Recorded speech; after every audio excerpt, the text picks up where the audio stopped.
in the 1970s, we started to see a rapid closing in narrowing of gender inequality. So the gender wage gap, for example, starts to go down rapidly in the 1970s. More women are flooding into paid labor, women are being promoted. You get to the 1980s, progress is still being made, although it's a little bit slower. And by the time we hit the mid-90s, change is kind of flattened out. Okay, so things aren't getting worse, but we haven't seen a lot of progress in the move towards gender equality lately, so we're a bit stuck. Gender pay gap is the difference in median earnings between a man and a woman. It's expressed as a percentage of men's earnings. So if the gender pay gap is 20%, that means a woman earns 80 cents for every $1 earned by a man. For women's rights has too often become synonymous with man-hating.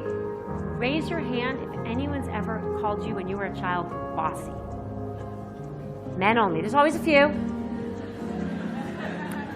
Women, raise your hand if you were called bossy as a little girl.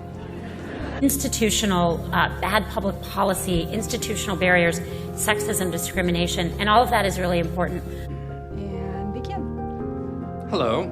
Hello. May I please speak to your boss? No, she is the boss. I am? Yes. Hi, I'm Mr. Hannon. How can I help you? Okay, this isn't working for me because no one would ever believe that she would be a boss.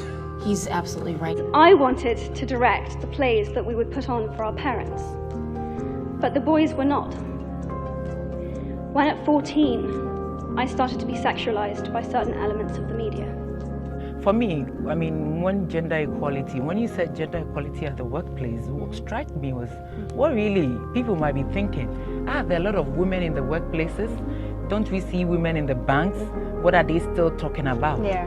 But for me, gender equality at workplace, for me, I'm looking at the rewards, the resources, and what it is in the company that makes it more friendly. Old habits die hard. How much of this skewed hiring and promotion mindset is just generational?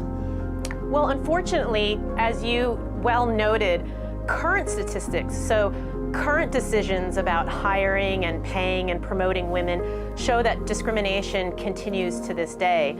I think we can say safely that the types of discrimination that we see, it's a bit more subtle than it used to be, that while there might be completely overt barriers to women or workers of color entering the workforce or getting paid properly or getting promotions, now we see more subtle things at play.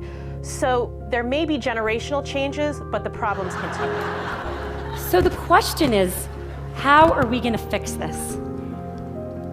How do we change these numbers at the top? How do we make this different? I want to start out by saying I talk about this, about keeping women in the workforce, because I really think that's the answer. In the high-income part of our workforce, in the people who end up at the top Fortune 500 CEO jobs or the equivalent in other industries, the problem, I am convinced, is that women are dropping out.